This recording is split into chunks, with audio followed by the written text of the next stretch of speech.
So you just completed your real estate course, but now you have to take the dreaded real estate exam and have a lot of questions. Well, good news. I'm going to go over everything you need to know to pass the Texas real estate exam. I'm going to tell you what to expect and what it covers so that you're the most prepared possible. I'll also be going over 10 exam prep questions so that way you'll be ready to crush the exam. I'm Devin Cook and welcome back to Dev Money. Now you're probably wondering what qualifies me to make this video and give you tips on passing the exam. Very valid question. I'd be thinking the same thing myself. So know that I'm a licensed real estate agent in Texas. I got my license back in January 2019. It's been about 2.5 years since then. I passed both the state and national portions of the exam on my first try, which was just awesome. And I sold 20 homes in my first year in real estate. And one thing to keep in mind is that success on your real estate exam does not determine the level of success that you're gonna have as an agent selling homes. I often tell people that your real estate course doesn't teach you much about how to actually sell houses. It mainly just covers different laws, different regulations, and how not to get sued when you're selling houses. And that's really about it. If you want to learn to sell houses and not just skate by as an agent, that's a completely different skill set, and it's not something you learn from taking your real estate exam. Let me know in the comments down below if you want me to make a video covering my best tips to have a successful first year in real estate. Now, all of that to say, I've been where you are, I've taken the exam, I passed it, I survived, I'm alive, it's okay, you will too. And just don't worry about the exam, it's really not a big deal. You're going to pass, you're going to be successful, and you're gonna do a lot better by not stressing about it too much. Study, be prepared, schedule it, pass the test, and go make some money. It's really that simple. So now let's get into the nitty-gritty details of the exam, what it consists of, and what to expect. So you do have to pay to take the exam and schedule it in one of the approved testing sites that's proctored. Last I checked, it's $54 to take the exam, but if it has changed, let me know in the comments down below and I'll make sure to pin that comment to the top. When you complete your course, TREC, or the Texas Real Estate Commission, is gonna send you all the details through an email that you need to know to schedule your exam, what testing sites are approved, how to get your fingerprints, your background check, etc. You'll have 150 minutes to take the exam, and there's gonna be a total of 110 questions. And the great news is they're all multiple choice, which is great. If they were short answer questions,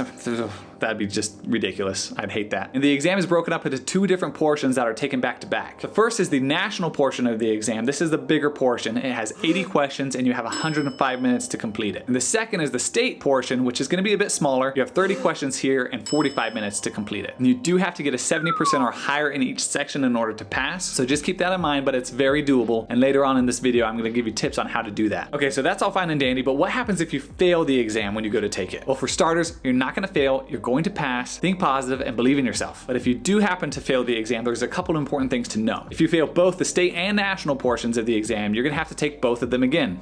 Pretty obvious. But if you only fail the state portion or the national portion, whichever it is, you only have to take that failed portion again. You don't have to take the portion that you passed. This is super helpful and it really limits the amount of things that you're gonna need to restudy. You have up to 3 different attempts to take the exam, and keep in mind with each attempt, you're gonna have to pay that $54 fee. If you do fail the exam 3 different times, you're gonna be required to retake at least a portion of your course and complete more education before TREC allows you to reschedule your test for another attempt. Now, this will either frighten or motivate you. Only 57% of people pass both exams on the first try. But don't worry, you're gonna be one of those 57% because I believe in you, you're watching this video, and I know that you're gonna study super hard so that you pass the first time. I also believe in you enough to hit that subscribe button right there so that way you have all the access to new content and new videos I'm posting just like this. So in order to pass the exam, you'll be needing some study resources. And depending on what course you're going to take or have already taken, will determine what study materials you already have available to you. And you're definitely gonna wanna utilize those resources that came with your course. For reference, I took the Aceable Agent Real Estate course, and they included some exam prep tests, a bunch of quizzes, and some PDFs with all of the terms that I needed to know and study. That's what I use to study, and if you don't have an exam prep test, I recommend that you get one and use that to study and test your knowledge. And if you haven't taken your course yet, feel free to check the link down below in the description. You'll be getting 20% off the Aceable Agent Real Estate course, which really helps out the channel. It's what I use and I highly recommend it. So what do I recommend that you do to pass the exam the first time around? Well, there's a couple different things. Number one, and this is the most important, you need to believe that you're gonna pass the exam. I can't emphasize that enough, because if you're doubting yourself and you're unsure, your mindset will either make or break you. So you need to be confident and sure of yourself before going in to take the exam. Number two, and this is huge, you need to take practice exams, as many as you can, because there is no better way to test the gaps in your knowledge than by taking an exam, see what your score is, and then you can see where you need to study additionally so that way you can get a passing grade. Shoot for 80% or higher on the practice exams before going to take the real one. I also recommend that you take as many practice exams as possible so that way way you get maximum exposure to different concepts, different questions, and as many terms as possible. Because the last thing you want to do is get blindsided in the test by a phrase that you don't recognize and don't have any recollection of studying or learning in the course. And the third thing is you need to get on Quizlet and build some flashcards so that way you can study from them. And if you're really savvy and you don't want to make your own flashcards, well, you can easily hop on Quizlet and find a bunch of flashcard sets that other people have made to help you study for the exam. But keep in mind, by typing everything out and making those flashcards yourself, whether they're physical flashcards or digital ones on Quizlet, creating the flashcards yourself is really going to help improve your knowledge and cement your understanding of those concepts. The fourth thing that I recommend you do is getting a list of terms that you need to know and studying those. You can also create flashcards on Quizlet for them. Make sure you understand the different acronyms, the different laws, and are comfortable as well doing the math portions that are going to show up on the test. You're not going to be tested much on dates that different laws or regulations were passed, but they're definitely going to want you to know things like who makes up the Trek board, how long does someone have to submit a complaint to Trek, statute of limitation stuff, etc. And the fifth and last thing I recommend you do to study is smash the like button, because studies show if you smash the like button, you just win at life and this exam. Proven. All right, now for the practice exam questions. After I go through each question and different possible answers, make sure to pause the video for a second so that way you can work out the question on your own and mark your answer. Make sure to actually pause the video and do it on your own, because if you don't, you're not doing yourself any favors and you're not going to retain as much information. All right, so here we go. Number one, a geographic region in which similar properties compete with a subject property for potential buyers is called A, a municipality, B, a political district, C, a market area, or D, a demand unit. Make sure to actually pause.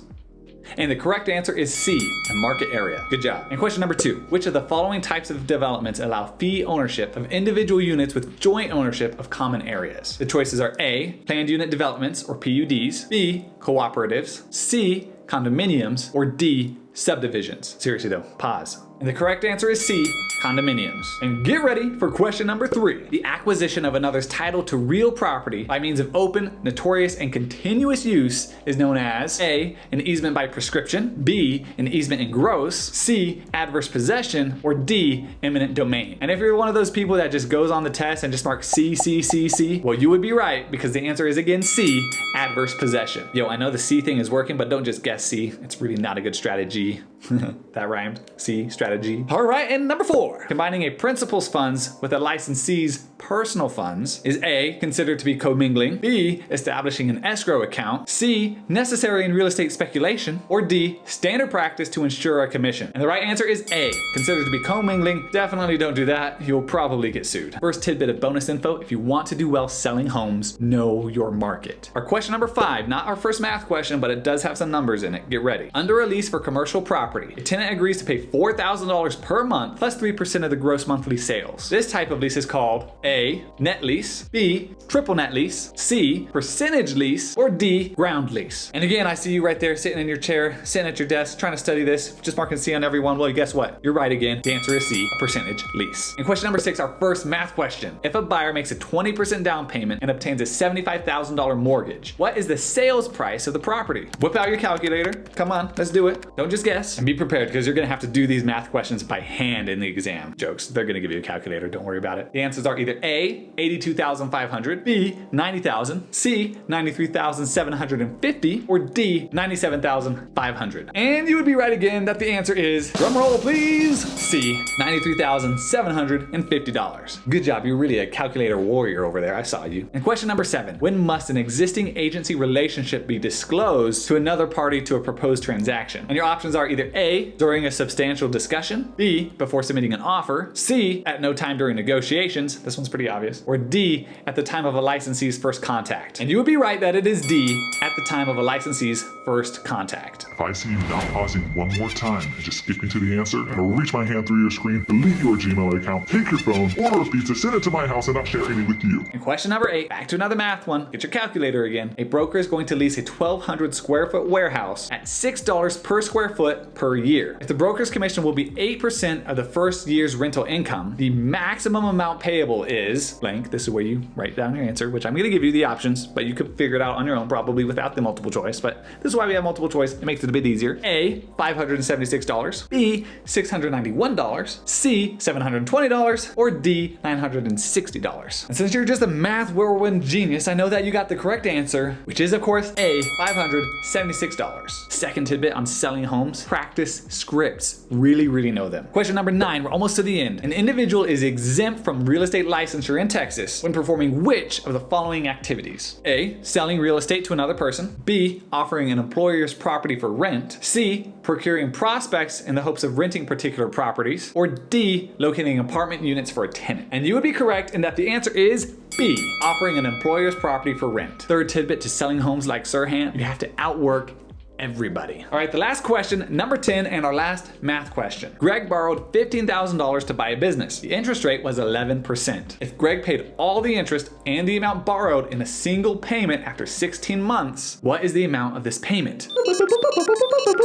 Type on your calculator, get it done. Either A, $16,650, B, $16,925, C, $17,200, or D, $17,475. And our C warriors are correct because the answer is again C, $17,200. Thanks for watching, guys. Let me know how your exam goes. Click this video right here and I'll see you in the next one.